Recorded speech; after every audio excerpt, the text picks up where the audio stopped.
The COVID situation in India has shown a slight improvement as the country recorded a decline in active caseload by 11,122 cases. The total recoveries in COVID patients stood at 1,93,82,642.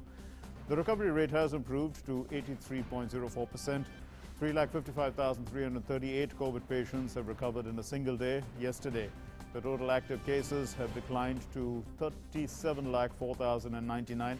The total cases stood at 2,33,40,938, and the total deaths in the country stood at 2,54,197.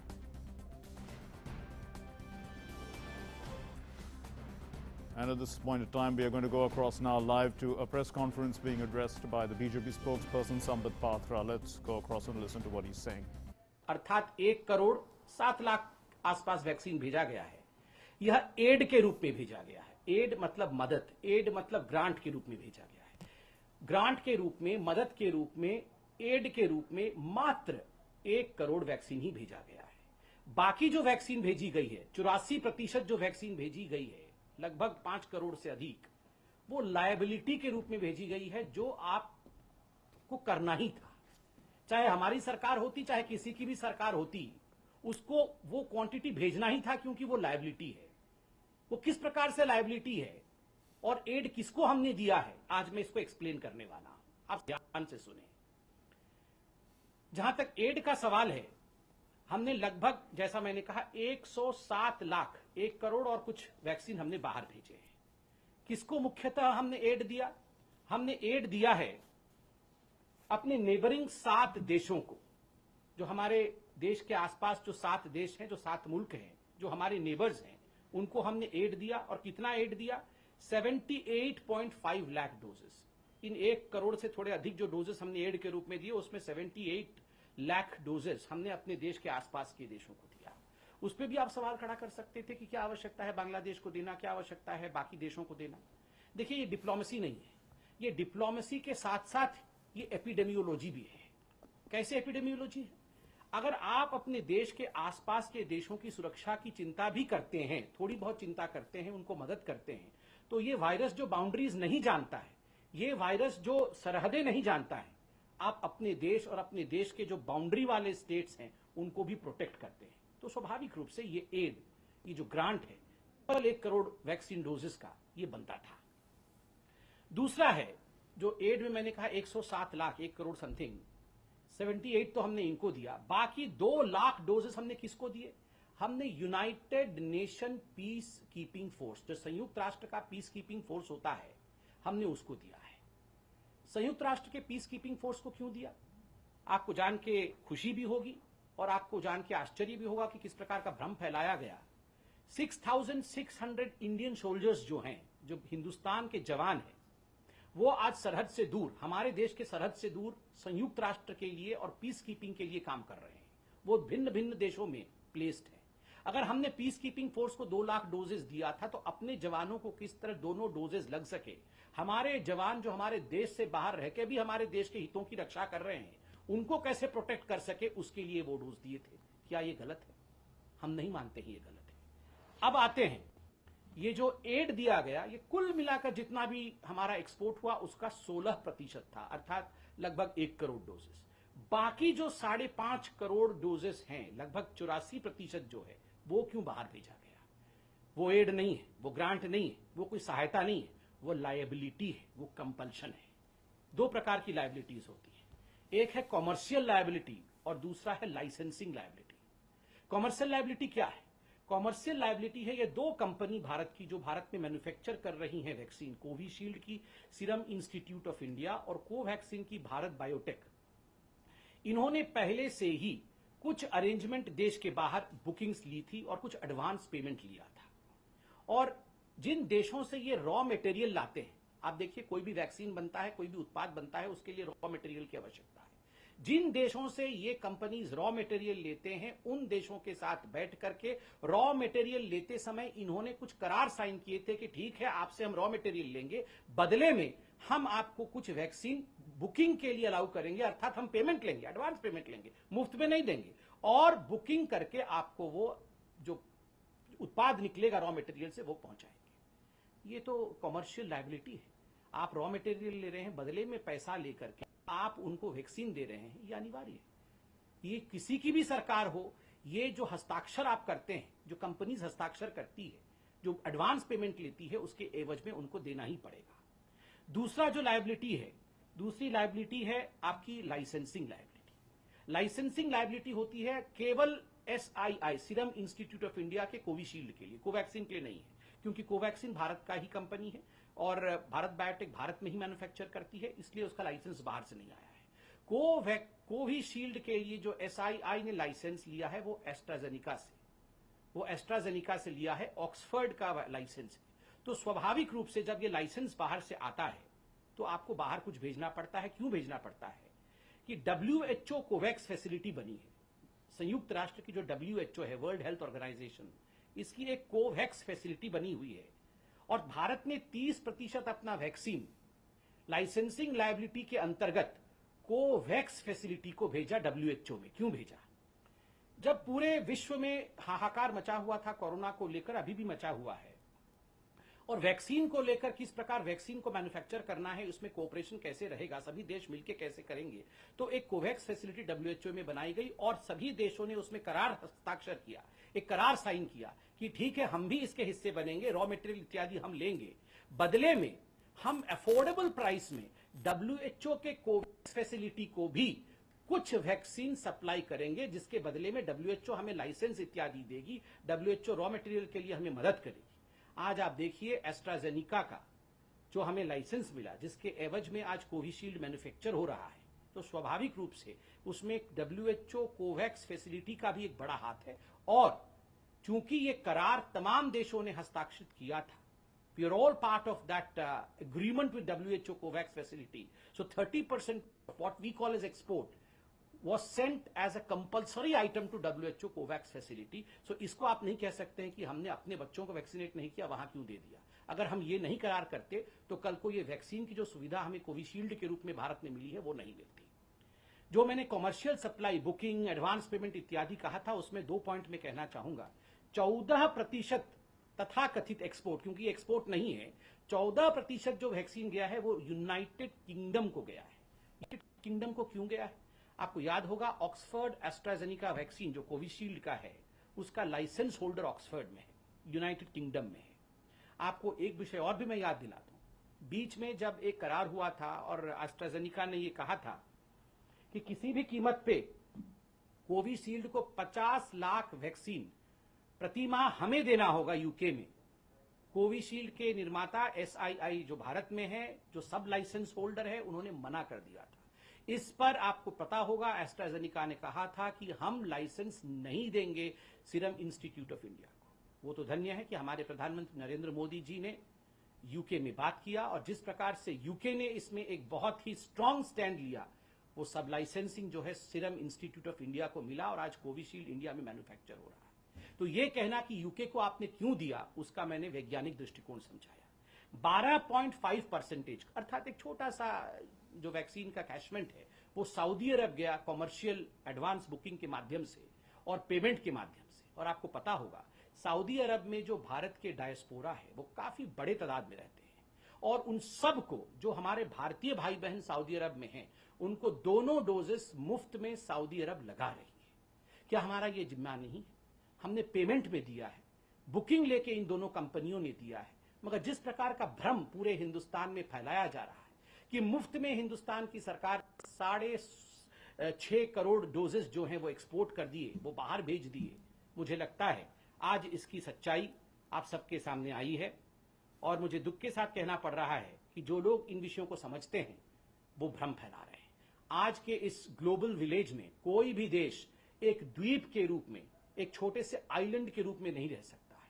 In this global arena, in this global era, no country can exist as an island in itself. There has to be cooperative globalisation as well. ये एक विषय आपका export को लेकर था। दूसरा विषय जो कुछ दिनों से जो अपोजिशन पार्टी के लोग भ्रम फैलाने की कोशिश कर रहे हैं कि भारत की सरकार कंपल्सरी लाइसेंसिंग क्यों नहीं कर देती है। और केजरीवाल जी, मनीष सिसोदिया जी 3 दिन से लोगों को ये बोल रहे हैं कि फॉर्मूला हमें दे दो, फॉर्मूला हमें दे दो। देखिए, ये जो आम जनता है, इनको समझाने की आवश्यकता है। मैं बहुत साधारण शब्दों में और बिल्कुल साधारण तरीके से समझाऊंगा कि ऐसा क्यों नहीं हो रहा है और ऐसा होने में अड़चन क्या है। देखिए, ये जो वैक्सीन का फॉर्मूला है, ये कोई ऐसा फॉर्मूला नहीं है कि कोई साधारण सा विषय हो और इसका फॉर्मूला हो और आपको फॉर्मूला दे दिया और आपने घर में वैक्सीन बना लिया, या कोई भी कंपनी अपने घर में वैक्सीन बना लेगी और उसका वितरण शुरू हो जाएगा। इसके पीछे बहुत सारी कॉम्प्लेक्सिटीज है, इसके पीछे बहुत सारी विषय है जिसको आपको जानने की आवश्यकता है। हमारे भारतवर्ष में 2 वैक्सीन है, जैसे आपको पता है, कोविशील्ड जो सीरम इंस्टीट्यूट ऑफ इंडिया बनाती है, और दूसरा वैक्सीन कोवैक्सीन है जो भारत बायोटेक और जो इंडिजिनस हमारे देश का ही प्रोडक्ट है। अब आता है लाइसेंस और फॉर्मूला का। देखिए, कोविशील्ड का जो फॉर्मूला है, कोविशील्ड के पास जो लाइसेंस है वो भारत का लाइसेंस नहीं है। मैं आपको बता दूं, और पहले भी बताया था, एस्ट्राजेनिका ऑक्सफोर्ड एस्ट्राजेनिका के पास इसका लाइसेंस है। एस्ट्राजेनिका लाइसेंस होल्डिंग अथॉरिटी है। इन्होंने सब लाइसेंस किया है। जैसे हम घर को सबलेट करते हैं, वैसे ही इन्होंने सब लाइसेंसिंग किसको किया है? भारत में सीरम इंस्टीट्यूट ऑफ इंडिया को किया है। क्या सीरम इंस्टीट्यूट ऑफ इंडिया अगर चाहे तो इस फॉर्मूला को, इस कॉन्ट्रैक्ट को, इस लाइसेंस को किसी और कंपनी को दे सकती है क्या? नहीं दे सकती है, क्योंकि उसके पास लाइसेंसिंग अथॉरिटी नहीं है। उसका जो भी इंटेलेक्चुअल प्रॉपर्टी राइट है वो एस्ट्राजेनिका के पास है, जो विदेशी कंपनी है, एक ब्रिटिश स्वीडिश कंपनी है, वो इंडिया की कंपनी नहीं है। क्या इंडिया इस लाइसेंस को कभी भी प्रोक्योर कर सकती है? ला सकती है, ला सकती है। कैसे ला सकती है? अगर WHO में, अगर यूनाइटेड नेशन में हम जाएं, संयुक्त राष्ट्र में एक ट्रिप्स की संधि होती है। ये संधि ट्रिप्स की जो होती है, ये लाइसेंसिंग के इंटेलेक्चुअल प्रॉपर्टी को लेकर होती है। अगर इस ट्रिप्स के संधि में किसी प्रकार से परिवर्तन किया जाए और पूरा विश्व और संयुक्त राष्ट्र कहे कि जो देश इसमें सम्मिलित हैं वो तैयार हो जाएं कि हां, हम तैयार हैं टू वेव ऑफ ट्रिप्स, चलिए जो डेवलपिंग और अंडर डेवलप्ड कंट्रीज हैं उनको भी हम ये लाइसेंस देंगे, तो बिल्कुल हमारे देश में भी ये लाइसेंस आ सकता है। और आप देख रहे होंगे, माननीय प्रधानमंत्री नरेंद्र मोदी जी और ये सरकार, जो हिंदुस्तान की सरकार है, ये दिन रात एक कर रही है संयुक्त राष्ट्र में किसी भी कीमत पे ट्रिप्स का जो ये वेवर है, उस वेवर को हम कैसे लाए, कैसे ट्रिप्स को हम वेव ऑफ कर सके। साउथ अफ्रीका और इंडिया मिलकर लड़ रही है। ये सारे न्यूज़पेपर में रिपोर्ट आ रहे हैं। अरविंद केजरीवाल जी, सिसोदिया जी, कृपया करके आप अखबार भी पढ़ें और हकीकत को जानें। अगर ट्रिप्स हट जाएगा तो हम लाइसेंस को, जो आप फॉर्मूला दे दीजिए, फॉर्मूला दे दीजिए कहते हैं, इस फॉर्मूला को SII दे सकेगी। अब रहा कोवैक्सीन। कोवैक्सीन के लिए कोई ट्रिप्स की आवश्यकता नहीं है। ये तो भारत बायोटेक जो है वो बनाती है, मतलब इंडिया की कंपनी है। लाइसेंस तो हमारे पास है, और सबसे बड़ी बात है ICMR ने भारत बायोटेक के साथ मिलकर ये वैक्सीन बनाई है। तो क्या ICMR ये लाइसेंस दे सकती है? क्या हम इस फॉर्मूला को डिक्लेयर कर सकते हैं? बिल्कुल कर सकते हैं। तो अड़चन कहां है? अड़चन यहां है कि देखिए, ये जो कोवैक्सीन है, ये एक लिविंग वायरस को मार करके, उसके बाद में साधारण शब्दों में, ताकि आम जनता समझ सके, एक लिविंग वायरस को मार करके होल वायरस वैक्सीन प्रिपेयर होता है। उसके लिए सबसे बड़ी चीज जो चाहिए वो होता है बायो सेफ्टी लेवल, अर्थात ये वायरस कहीं बाहर ना निकल जाए, ये वायरस कहीं एक आतंक न फैला दे, ये वायरस कहीं एक बड़े बीमारी का कारण न बन जाए। इसलिए उस वायरस को कंटेन करना पड़ता है, और उसको जिसमें कंटेन करना पड़ता है वो बायो सेफ्टी लेवल कहलाता है, और उसके सबसे लेवल हाई, 3rd लेवल की सेफ्टी की आवश्यकता होती है। और ये केवल और केवल भारत बायोटेक के पास है। पेनेशिया एक कंपनी है, उसके पास भी ये बायोटेक जो सेफ्टी का विषय है, जो बायो सेफ्टी लेवल 3 है, वो उसके पास है। भारत सरकार ने इन दोनों कंपनियों को बैठा करके, किनको? भारत बायोटेक को और पेनेशिया को बैठा करके बात की है कि आप दोनों किसी भी कीमत पे मिल करके आप प्रोडक्शन बढ़ाओ। दोनों में बातचीत चल रही है, यथाशीघ्र इस पे हम आगे बढ़ेंगे। उसके साथ साथ और एक बड़ा विषय हुआ है, यह हुआ है कि 3-4 जो PSUs हैं, उन PSUs को भी भारत सरकार और ICMR ने खास करके उनको कहा है कि आप कोवैक्सीन का जो है निर्माण बढ़ाइए, प्रोडक्शन बढ़ाइए। कौन सी ऐसी 3-4 जो PSUs हैं, मैं उनका नाम लेता हूं। हैफकिन बायो फार्मास्यूटिकल कॉर्पोरेशन, ये जो हैफकिन बायो फार्मास्यूटिकल कॉर्पोरेशन है, ये महाराष्ट्र की एक PSU है, और इसको भी कहा गया है कि आप भी प्रोडक्शन कर सकते हैं। इंडियन इम्यूनोलॉजिकल लिमिटेड, ये नेशनल डायरी डेवलपमेंट बोर्ड का एक हिस्सा है, और इसको भी भारत सरकार ने कहा है कि आप भी कोवैक्सीन बनाएंगे। साथ ही Bharat immunologicals and biologicals limited, इसको भी भारत की सरकार ने कहा है आप भी कोवैक्सीन बनाइए। और मैं एक प्रवक्ता के नाते कह सकता हूं, मैं सरकार में नहीं हूं, मैं अभी कुछ बड़े अखबारों में 2-3 दिन पहले पढ़ रहा था, ये आधिकारिक नहीं है मगर सोर्सेस के माध्यम से, मैं एक आम व्यक्ति के नाते ये कहना चाहूंगा, सोर्सेस के माध्यम से अखबारों में छपाया, आप पढ़ सकते हैं कि ICMR is ready to offer Covaxin know how to other firms.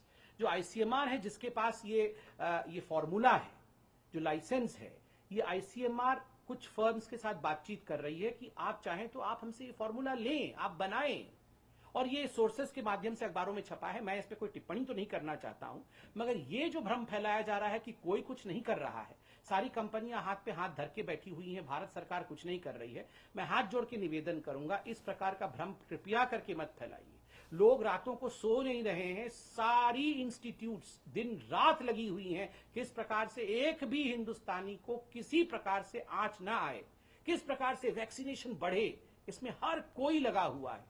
मैं सिर्फ इतना गुहार करूंगा, अरविंद जी, मनीष जी, वोट की राजनीति बाद में होती रहेगी, कौन जीतेगा कौन हारेगा ये जनता तय करेगी, but for God sake let's not play politics. भ्रम में नहीं, एक्सपोर्ट किया, अपने बच्चों को नहीं बचाया, ऐसा नहीं है। मैंने सब हकीकत रखा। फॉर्मूला हमें दे दीजिए, हमें फॉर्मूला नहीं। क्यों नहीं फॉर्मूला देंगे? क्या भारत सरकार नहीं चाहती है अपने बच्चों को बचाना? फॉर्मूला का विषय मैंने आपके सामने रखा। और मनीष जी, आपने चंद मिनटों पहले कुछ प्रेस कॉन्फ्रेंस किया था, आपने कहा कि आपने तो ऑर्डर प्लेस किया, आप 4 दिन से कह रहे हैं कि आपने ऑर्डर प्लेस किया, मगर भारत बायोटेक वालों ने आपको कोवैक्सीन नहीं दिया, कोविशील्ड वालों ने आपको कोविशील्ड नहीं दिया। ऐसी बात नहीं। और आपने 3 दिन पहले यह भी कहा कि आपको केवल केंद्र सरकार ने, चिट्ठी भी दिखाया कि केंद्र सरकार ने मात्र 3.5 लाख वैक्सीन देने की बात कही। मैं 2 चिट्ठी आप ही द्वारा ट्वीट किए हुए 2 चिट्ठी लेकर बैठा। इस चिट्ठी में जो 26 अप्रैल की है, दोनों चिट्ठियां 26 अप्रैल की है, आप देख सकते हैं। मैंने पिछली बार भी कहा था, 26 अप्रैल को आके अरविंद केजरीवाल जी ने कहा था हमने 1,34,00,000 वैक्सीन का ऑर्डर प्लेस कर दिया है। आप इसमें सेकंड पैराग्राफ में देख सकते हैं, मैं पढ़ देता हूं। Under the provisions of the aforesaid strategy, health and family welfare department, government of NCT Delhi is planning to procure 67 lakh doses of Covishield for this purpose. और ये कोविशील्ड के लिए चिट्ठी लिखा था, और उसी दिन उन्होंने कोवैक्सीन वालों को चिट्ठी लिखा था, और उसमें भी लिखा था planning to procure 67 lakh doses of Covaxin. दोनों चिट्ठियों को मैं दिखा रहा हूं, कृपया करके देखिए, दोनों में लिखा हुआ है planning to procure. There is a difference between planning and placing. Planning to procure is not equal to placing an order. आप प्लान कर रहे हैं, मन में सोच रहे हैं कि मैं भविष्य में ऑर्डर दूंगा, वो ऑर्डर देने के बराबर नहीं है अरविंद केजरीवाल जी। और आज जो मनीष सिसोदिया जी ने कहा कि भारत बायोटेक का एक चिट्ठी आया हुआ है, उस चिट्ठी में भारत बायोटेक खुद ही लिखती है, we acknowledge with thanks receipt of your letter dated 7 May 21 regarding supply of Covaxin, we appreciate your interest in procuring. मतलब आपने हमें कहा कि आपने 26 तारीख से प्लान किया, मन बनाया, और उसके बाद आपने चिट्ठी लिखी 7 मई को, जवाब मिला 11 मई को, और चिट्ठी भी 7 मई को क्या लिखा, हमारा इंटरेस्ट है, हमारे मन में इच्छा है कि हम खरीदें। इच्छा से नहीं होती है, नेगोशिएशन के कुछ फंडे होते हैं। मुझे कष्ट हो रहा है ये कहते हुए, नेगोशिएशन में एडवांस पेमेंट करना होता है, जो आपने खुद माना है कि आपने एडवांस पेमेंट नहीं किया है। नेगोशिएशन में आपको ऑर्डर प्लेस करना होता है, you have to place the order कि हमें इतना वैक्सीन चाहिए और वो ऑर्डर इस प्रकार से है, इसका इतना अमाउंट हम पार्ट पेमेंट अभी करेंगे या फुल पेमेंट अभी करेंगे। इस प्रकार से ऑर्डर प्लेस होते हैं, जो आपने नहीं किया। और अंत में आपने यह भी कहा कि आपको केवल 3.5 लाख वैक्सीन मिले थे। आपने चिट्ठी ट्वीट किया था, मैंने देखा था। मैं आपके ही दिल्ली कोविड वैक्सीनेशन बुलेटिन, कल का जो बुलेटिन है वो बुलेटिन दिखा रहा हूं, आप सब देख सकते हैं। उस बुलेटिन में लिखा हुआ है COVID vaccine state supply for age 18 to 44 years, ये 18 से 44 ईयर्स के बीच का है। और vaccine doses receive till date, Covaxin 1.5 lakh, Covishield 4 lakh, total 5.5 lakh. मैंने ही बताया था उस दिन 5.5 लाख, ठीक है। और उसके बाद नीचे क्या लिखते हैं, 2,67,690 doses of Covishield vaccine for 18 to 44 years category expected to arrive by today. मतलब कल ही लगभग 3 लाख वैक्सीन कल ही आ रही थी। तो 8 लाख वैक्सीन की तो यहां हिसाब तो आप खुद ही 8 लाख वैक्सीन का दे रहे हैं और बात आप कर रहे हैं 3 लाख वैक्सीन की, तो 5 लाख वैक्सीन बीच से कहां चली गई? तो ये इस प्रकार से देखिए, हम हिसाब किताब में बिल्कुल नहीं पढ़ना चाहते। हम अगर कुछ कहना चाहते हैं तो केवल हाथ जोड़ के कहना चाहते हैं कि please let's not have politics on this. ये बहुत विश्व के लिए बहुत खराब समय है और खराब समय में परिवार में लड़ाई नहीं, परिवार में एकाकी होनी चाहिए। और मैं आपको याद दिलाना चाहूंगा, देखिए भारत सरकार 50% डोसेस मुफ्त दे रही है जो लोग 45 साल से ऊपर हैं। और मुझे ये कहते हुए दुख हो रहा है, कोई कमी पहले तो थी नहीं, आज आप कमी कमी करके बोल रहे हैं। चलिए आज आप कमी बोल रहे हैं, पहले तो कमी भी नहीं थी, आप बोल भी नहीं रहे थे। उस समय भी क्या कारण था कि जो हमारे फर्स्ट लाइन हेल्थ वर्कर्स थे, मात्र फर्स्ट डोज 60% और सेकेंड डोज 45%।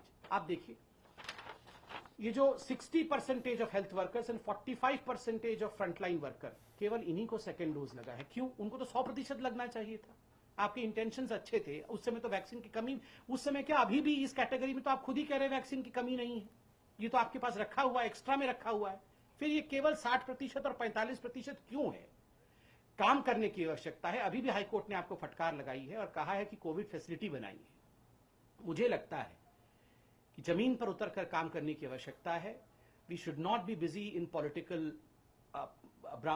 कुछ पॉइंट स्कोरिंग में हमें नहीं रहना चाहिए। और आज तथ्यों के साथ भारतीय जनता पार्टी ने विषय को रखा है। अरविंद जी, आप इसको समझिए और कृपया करके भ्रम मत फैलाइए। बहुत बहुत धन्यवाद। कोई प्रश्न हो तो अवश्य पूछिए।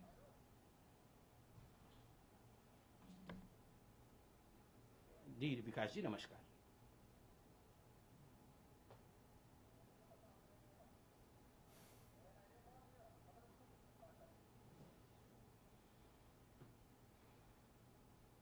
देखिए विकास जी, वैक्सीन के फॉर्मूले को लेकर, वैक्सीन के लाइसेंसिंग को लेकर और वैक्सीन के कंपलसरी लाइसेंसिंग को लेकर मैंने बहुत तथ्यात्मक तरीके से यहां विषय रखा। कोविशील्ड का जहां तक लाइसेंस है वो एस्ट्राजेनिका के पास है, विदेश में है। ट्रिप्स को वेव करना पड़ेगा, जिसके लिए यूएन में इंडिया लगी हुई है। जहां तक कोवैक्सीन का सवाल है, उसका बायोलॉजिकल सेफ्टी लेवल 3 की आवश्यकता है। पैनासिया कंपनी के साथ, हैफकीन के साथ, बाकी भी इंस्टीट्यूट, मैंने जो पीएसयू दोनों और नाम लिए, उनके साथ भारत सरकार ने ऑलरेडी उनको कहा है कि आप मैन्युफैक्चर करिए, उनको फॉर्मूला मिला हुआ है।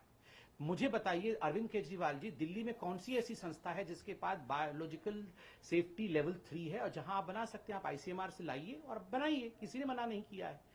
दूसरी बात, आपने कहा ऑक्सीजन का फॉर्मूला। ऑक्सीजन का एकमात्र फॉर्मूला है, आप ऑक्सीजन प्लांट्स लगाइए, आप ऑक्सीजन प्लांट्स लगाइए, पीएसए लगाइए, आप क्रायोजेनिक टैंकर्स लीजिए, स्टोरेज कैपेबिलिटी बढ़ाइए। और मैं दुख के साथ कह रहा हूं कि ऐसा कुछ भी अरविंद केजरीवाल जी की सरकार ने नहीं किया। ना तो उन्होंने एक ऑक्सीजन प्लांट लगाया, ना ही उन्होंने जो 12 पीएसए प्लांट लगने की बात हुई थी, जिसमें से 8 यहां लगनी थी दिल्ली में, उनमें से एक भी प्लांट, केवल एक लगी, वो भी अभी लगी है, बाकी के लिए जगह मुहैया नहीं कराया।